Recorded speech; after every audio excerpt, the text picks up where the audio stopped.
भारत ने formally Ukraine Russia peace process पे काम करना शुरू कर दिया।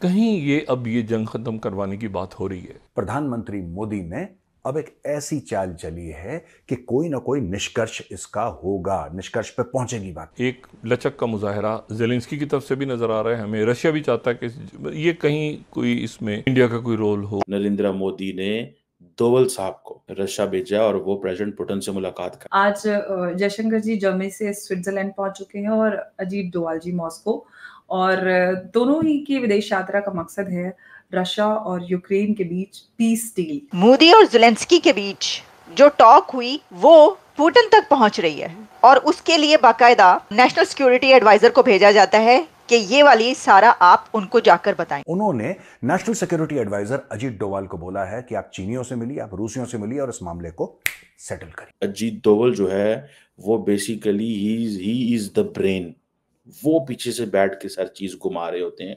नरेंद्र मोदी साहब के पास तो इतना टाइम नहीं होता। भारत की जो भूमिका है यूक्रेन और रशिया के बीच शांति लाने के लिए, उस कगार पर भारत अब पहुंच चुका है, क्योंकि दुनिया भर की नजरें उस पर टिकी हुई। इंडिया जो है वो ग्रेट पावर पॉलिटिक्स में एज ए, जिसे कहते हैं ना, पीस डिप्लोमेसी में रशिया और यूक्रेन के दरमियान जो मामला है उसको सॉल्व करते हुए नजर आ रहा है। मैं यही समझती हूँ कि इस जंग रुकवाने में जो इंडिया है वो बहुत अहम रोल प्ले कर सकता है और वो मुझे लग रहा है कि इस वक्त ये हो रहा है। ऐसा होता है तो वाकई में ऐतिहासिक होगा, और इसी काम को लेकर हमारे एनएसएस और जयशंकर जी दोनों इस को लेकर पूरे काम पे लगे हुए हैं। नमस्कार, जय हिंद दोस्तों, भारत के राष्ट्रीय सुरक्षा सलाहकार अजीत डोवल ने रूसी राष्ट्रपति पुतिन से मुलाकात की, जिसमें उन्होंने पीएम मोदी और ज़ेलेंस्की की मुलाकात पर बात की। भारत के राष्ट्रीय सुरक्षा सलाहकार अजीत डोवल जब पुतिन से मिलने पहुंचे तो उन्होंने बड़ी गर्मजोशी से उनका स्वागत किया। दोस्तों, अजीत डोवल की यात्रा ऐसे समय पर हो रही है जब कुछ दिन पहले ही रूसी राष्ट्रपति व्लादिमीर पुतिन और इटली की प्रधानमंत्री जॉर्जिया मेलोनी ने अपने बयान में यूक्रेन संघर्ष हल कराने के लिए भारत पर भरोसा जताया था। प्रधानमंत्री नरेंद्र मोदी ने इस जुलाई में रूस की यात्रा की थी। इसके अगले महीने ही अगस्त में पीएम मोदी यूक्रेन पहुंचे। इसके बाद आए पुतिन के बयान ने साफ कर दिया है कि संघर्ष को रोकने में भारत की महत्वपूर्ण भूमिका होने वाली है, जिसको देख आज पाकिस्तानी मीडिया हैरान और परेशान है।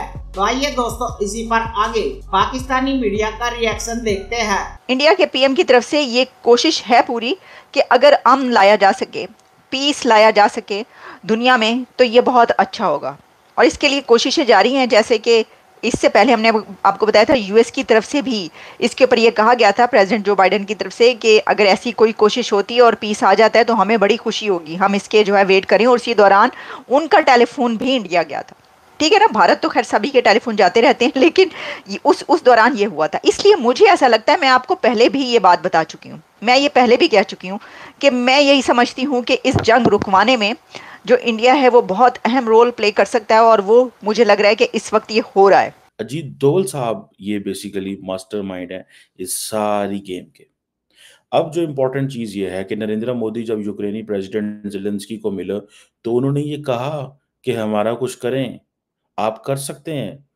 आपको पता है कि मोदी साहब स्पेशल ट्रेन पे पोलैंड से के रास्ते जो है वो पहुंचे थे ज़ेलेंस्की को मिलने, और वहां पे उन्होंने उसके वहां पे थापड़ा रखा, हाथ रखा, अगर आपको याद हो तो बाजू रखा ऐसे। ये जो अंदाज है, लीडर्स से ऐसे नहीं मिलते। लेकिन नरेंद्र मोदी, इसका मतलब ये होता है कि बच्चे फिक्र ना कर, हम आ गए हैं। मैं आपको सच्ची बात बताऊं, leaders don't put hand like that for long. लेकिन शायद उनके यहाँ जंग थी, बंदे मारे गए हैं, तो एक सिंपथी का फैक्टर मोदी साहब ने दिखाया। लेकिन that was a very powerful gesture. He wanted to show the European Union to the West कि देखें ये बंदा परेशान है, मैं इसका ख्याल करने आया। तो वो कोई मेडिसिन और इस तरह की चीज़ें लेके गए, लेकिन मोदी वॉज वेरी कॉन्फिडेंट। तो एक तरफ तो ये था कि वो जो प्रेशर था नरेंद्र मोदी के ऊपर कि आप रशिया तो गए हैं, यूक्रेन नहीं गए, वो प्रेशर सारे का सारा जारी बात है ज़ायल हो गया। लेकिन आज की जो डिस्कशन है ना दोस्तों, ये थोड़ी ऊपर वाली डिस्कशन है कि ठीक है जी, कि नरेंद्र मोदी साहब जो हैं उन्होंने डोवल को भेजा रशिया, वो गए तो वहाँ पे थे, जो एनएसएस की मीटिंग हो रही है, ब्रिक्स की, जिसके ऊपर कल हमने थोड़ी-सी बात भी की थी। लेकिन असल चीज़ ये है, एक आपने चीज़ नोट नहीं की, अगर मैं आपको वो कर सकूँ। मैंने आज तक अजीत डोभाल को किसी हेड ऑफ गवर्नमेंट के साथ या हेड ऑफ स्टेट के साथ इस तरह बात करते नहीं देखा। एनएसए डोभाल और प्रेसिडेंट पुतिन ने थोड़ी-सी जो डिस्कशन की है वो पब्लिक में आई है। नॉर्मली ऐसी डिस्कशन पब्लिक में नहीं आती। आप देखें कि जब अजीत डोभाल बोल रहे हैं, I wish I can play that video here. Ajit Doval बोल रहे हैं तो जो रिकॉर्डिंग हो रही है, तो उसमें वो कह रहे हैं कि मैं प्राइम मिनिस्टर के साथ यूक्रेन गया था और उन्होंने उसको टीवी पे चला दिया। उन्होंने उन्होंने इसको टीवी पे चला दिया रशियंस ने। रशियंस ने अपनी स्ट्रेंथ शो की है कि देखो, and he has told Americans, they have told Europeans कि look, there is an emissary, here is a guy who is bringing your case. हम इंडिया को अहमियत देते हैं।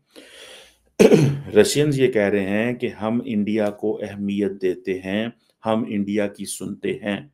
वो इंडिया जिसको तुम मना करते थे तेल ना लो, हम उस इंडिया को अहमियत दे रहे हैं। और इस वक्त में अजीत डोभाल आपका केस लेके मेरे पास आया है, और केस क्या है? जंग बंद करो। तो पॉइंट ये है कि अगर आपको यूक्रेन और रशिया के बीच में कोई पीस को मीडिएट करना है तो उसमें आपको वेस्ट को कॉन्फिडेंस में लेना पड़ेगा, न कि रशिया, न कि मिस्टर जेलेंस्की को। मिस्टर जेलेंस्की साहब के जो बोल थे जब प्रधानमंत्री मोदी वापस आए तो उन्होंने बहुत बड़ी बड़ी बातें बोली। भाई उनकी जो डिमांड थी उसके हिसाब से तो ये वॉर रुकती ही नहीं है, ठीक है ना। तो व्हाट हैज बीन डन की जो बात सही की जा रही है, और चूंकि प्रधानमंत्री मोदी एक बहुत ही जिसे कहते हैं चाणक्य वाली जो क्षमता रखते हैं, उनका दुनिया भर में एक मान है, और चूंकि उन्होंने अब इसमें हाथ दे दिया, और आपको पता है कि मोदी जी कोई भी काम ऐसे ही नहीं करते हैं। Once he takes up a job, he simply sees to it कि it is clinically and professionally concluded। तो वो प्रधानमंत्री साहब जो है वो उन्होंने भेजा है जयशंकर जी को to build a consensus in Europe, कि यूरोप क्या देखता है। यूरोप से ये बात कही जा रही है कि आप क्या हेल्प करेंगे, कब तक हेल्प करेंगे, और इस हेल्प को रोकने का क्या तरीका है। जैसे मैं बार बार कह रहा हूं कि ये लड़ाई सिर्फ नाटो और रशिया की थी, जिसको बाद में यूरोप वर्सेस रशिया बना दिया गया। Ukraine is just a target. लड़ाई इसलिए नहीं हो रही है कि यूक्रेन और रशिया एनिमी है, ये लड़ाई इसलिए हो ही नहीं रही है। लड़ाई इसलिए हो रही है कि रशिया नाटो से कह रहा है, यूक्रेन से कह रहा है, नाटो मत ज्वाइन करो। They do not have any land dispute, they do not have anything else। डोनास्क और लुहांस्क का तो एक रीजन बना अटैक करने के लिए। ऑल्दो वन में से कि ये जो डोनास्क और लुहांस्क का जो एरिया है उसमें रशियन स्पीकिंग लोग रहते हैं और उसको एनेक्स किया है पुतिन साहब ने, ये एक रीजन हो सकता है, but that was not a reason.